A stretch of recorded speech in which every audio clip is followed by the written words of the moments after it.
Well, it appears teenagers are just saying no when it comes to drinking and driving. A new survey says that in the past 20 years, drinking and driving has dropped 54% for teens, and we wanted to know what's causing this apparent change. New at 11, Don Hudson speaks to teens and a DWI expert to find out. Don?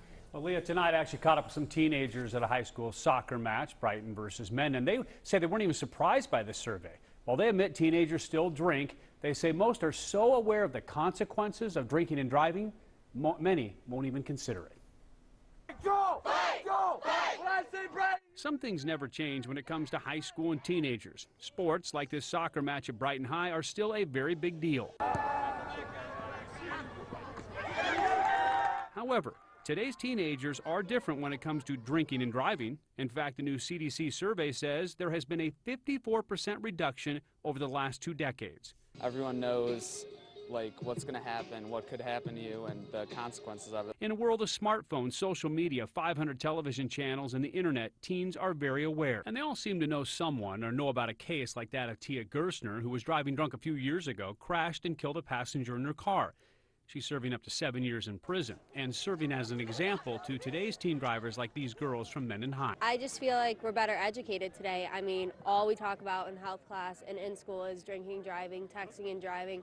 I just feel like kids are more aware of it today. Pete Navertil with Monroe County Stop DWI is pleasantly surprised by the lower numbers of drinking and driving. It sounds very positive. It sounds like, we're having an impact on the minds of young people. He believes, unlike many adults, a lot of teens today are actually quick to call for help instead of taking a big risk. So I often hear stories of young people saying, I drank too much, so I called a parent or I called a friend to get a ride. That's not to say teenage drinking or teenage drinking and driving doesn't happen. Obviously still an issue today. But according to the survey, scenes like this are decreasing because teen awareness is increasing. There are other cases where they mess up and it's not as big of a deal. Maybe they get in trouble with their parents, but if you mess up, you're going to get in trouble and you could lose your life.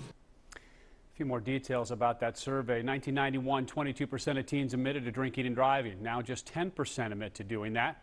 Researchers give credit to more awareness, as you heard from the teenagers, but also they say underage drinking laws and graduated license laws have also helped. Leah, Rich? And you said more and more teens are not drinking and driving, but unfortunately a lot still are. Do we have numbers on those? Yeah, we do still have the numbers, and I guess all depends on what you mean by a lot. The CDC says nearly 1 million teenagers do drink and drive, small percentage of the overall teenage population, but still it's 1 million. 18-year-old boys, basically seniors in high school, are the biggest offenders. 16-year-old girls, sophomores, maybe juniors, are the least likely to do it. So there's still a million kids out there willing to drink and drive. That's right. Don Hudson with our report. Thanks very much, Don.